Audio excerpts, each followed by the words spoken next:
Fin de la guerra en Ucrania, el papel de Trump. Bueno, este es un tema del que se está hablando mucho y se va a hablar mucho durante las próximas semanas y meses, probablemente, ¿no? A ver, José Quintero nos dice, con este señor Trump no habrá grandes cambios, los yanquis son manipuladores, ya encontrará la forma de continuar con el conflicto. Bueno, vamos a ver, sin descartar posibilidades, ¿no? Pero ya hemos dicho que desde nuestro punto de vista, analizando los hechos objetivamente, y digamos su primer mandato, el primer mandato de Donald Trump, sus contradicciones constantes, los nombramientos que hizo, su programa, lo que dice, su estilo, pues hay bastantes dudas sobre que pueda hacer una cosa u otra, ¿no? Pero si vemos cómo están actuando los distintos interlocutores, sus enemigos, sus amigos, los países emergentes, parece que todo el mundo está dando por supuesto que efectivamente el nuevo mandato de Donald Trump va a suponer un cambio sustancial en las políticas norteamericanas con respecto al conflicto en Ucrania. Bien. ¿Y esto qué va a significar? Bueno, pues a pesar de todas las declaraciones del propio Trump, bueno, pero bueno, en su estilo, otorgándose a sí mismo un enorme protagonismo en el fin del conflicto, este protagonismo no hay que descartarlo, pero hay que situarlo en su contexto. Es decir, ¿cuál es la situación actual del conflicto? Pues, después de la evolución de la guerra de desgaste, pues esta guerra de desgaste ya está llegando a un punto clave en el que, como consecuencia del desgaste máximo del enemigo y mínimo de tus propias fuerzas, pues el ejército ruso se ha ido reforzando de forma continua y el ejército ucraniano se ha ido debilitando hasta niveles ya cercanos al colapso. Y esto es lo que está haciendo posible que ese avance territorial de Rusia sea cada vez más rápido, ¿no? Bueno, ya están cerca del final del Donbass. Bueno, van a entrar probablemente muy pronto en Dnipropetrovsk. Y bueno, ya sabéis que hay dos opciones a partir de ahora de avance territorial, o por el norte hacia Kiev o por el sur hacia la costa del Mar Negro, Odessa, o bien en las dos direcciones, ¿no? Pero bueno, sí parece claro que lo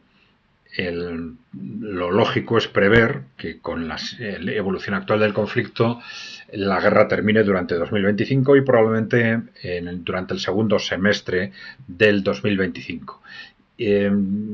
La evolución, el ritmo, no va a depender tanto de las estrategias de Rusia cuanto de el ritmo al que colapse el ejército ucraniano, sin descartar que en un momento determinado se produzca el colapso político que lleve pues a un proceso, pues a una decisión de rendición, capitulación, bueno, se le llamará como se le llamará pues negociación, como queráis, pero que en la práctica terminará de esa forma, ¿no? Bueno, ¿esto qué quiere decir? Pues que durante 2025 Rusia va a decidir, Rusia, no Estados Unidos ni Trump, va a decidir qué parte de Ucrania se incorpora a la Federación Rusa y cuál va a ser el futuro estatus institucional de Ucrania. Porque se habla mucho de que si, bueno, luego Ucrania se incorporaría o no a la OTAN, ahora, dentro de 10 años o dentro de 20 años, pero primero, no sabemos si va a existir la OTAN, es muy posible que no, y segundo, pues no sabemos cuál va a ser el futuro de Ucrania o si la propia Ucrania va a querer incorporarse a la OTAN.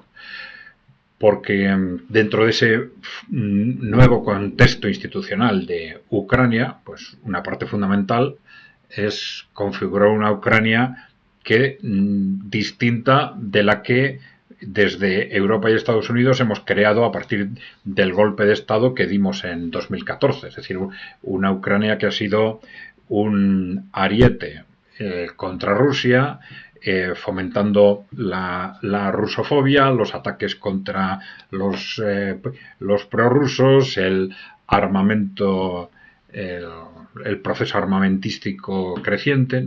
No, esa nueva Ucrania no va a ser eso, va a ser una Ucrania o bien neutral o bien mirando hacia el este, que no habría que descartar pues que tomara un posicionamiento similar al de Bielorrusia, ¿no? Y una relación mucho más natural con Bielorrusia o con Rusia, ¿no? A partir de ese momento. Bien, entonces el papel del trumpismo en todo esto, ¿cuál es?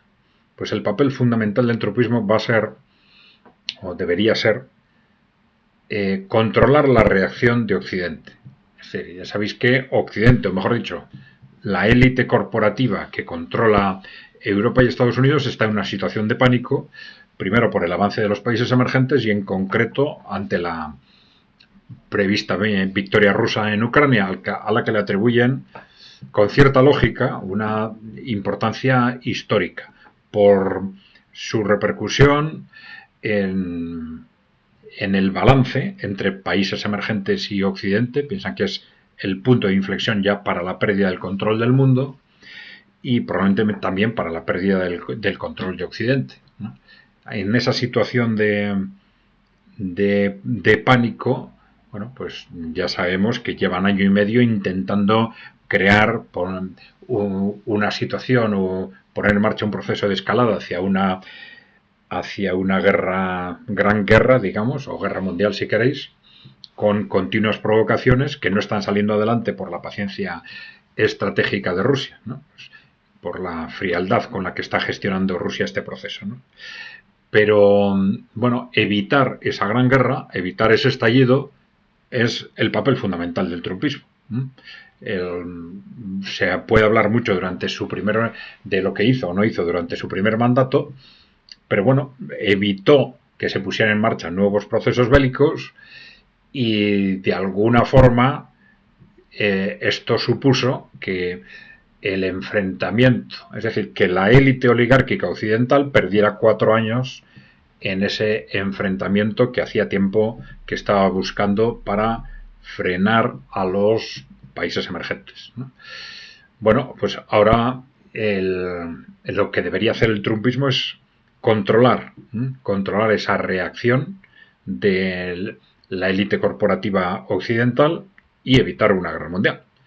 No es poco, ¿eh? O sea, Trump no va a decidir qué es lo que va a pasar con Ucrania, no va a decidir el fin de la guerra, pero sí puede ser fundamental en controlar esa reacción. Bueno, en ese contexto entra también la desaparición de la OTAN. Bueno, ya sabéis que pues, Trump lleva presionando en esta dirección por distintas vías, pues haciendo referencia a que si queréis mantener la OTAN, pues tenéis que subir el gasto militar y tenéis que subirlo a un 2, a un 3%, etcétera, ¿no? Pero sin duda va a haber un momento a partir de la victoria rusa en Ucrania en el que se va a plantear simplemente la desaparición de la OTAN o la salida de Estados Unidos de la OTAN, que es lo mismo, que es en la práctica lo mismo.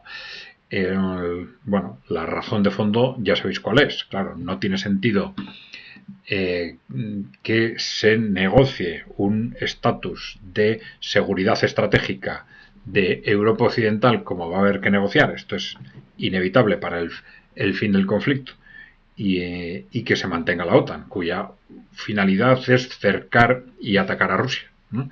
Entonces, suponiendo que desaparezca la OTAN, Trump o el trumpismo si queréis, Estados Unidos va a negociar con Rusia qué hacer con Europa Occidental, suponiendo que desaparece la OTAN, pero va a haber una negociación sobre el nuevo contexto político de Europa Occidental. Y este es lo que va a abrir años de una auténtica convulsión política en toda Europa Occidental. Bien, pero ya digo, estas dos son, si queréis, las cuestiones claves. Trump va a ser muy importante para controlar la reacción de Occidente frente a la victoria rusa en Ucrania y para negociar con Rusia el futuro estatus de Europa Occidental, pero no para definir o negociar el fin de la guerra en Ucrania. Eso va a ser una dinámica derivada de la propia evolución de la guerra, y las decisiones correspondientes van a estar en manos de Rusia. Bien, ya sabéis, si no estáis suscritos, dar a la tecla de suscribirse y dejarnos preguntas y comentarios. Un saludo.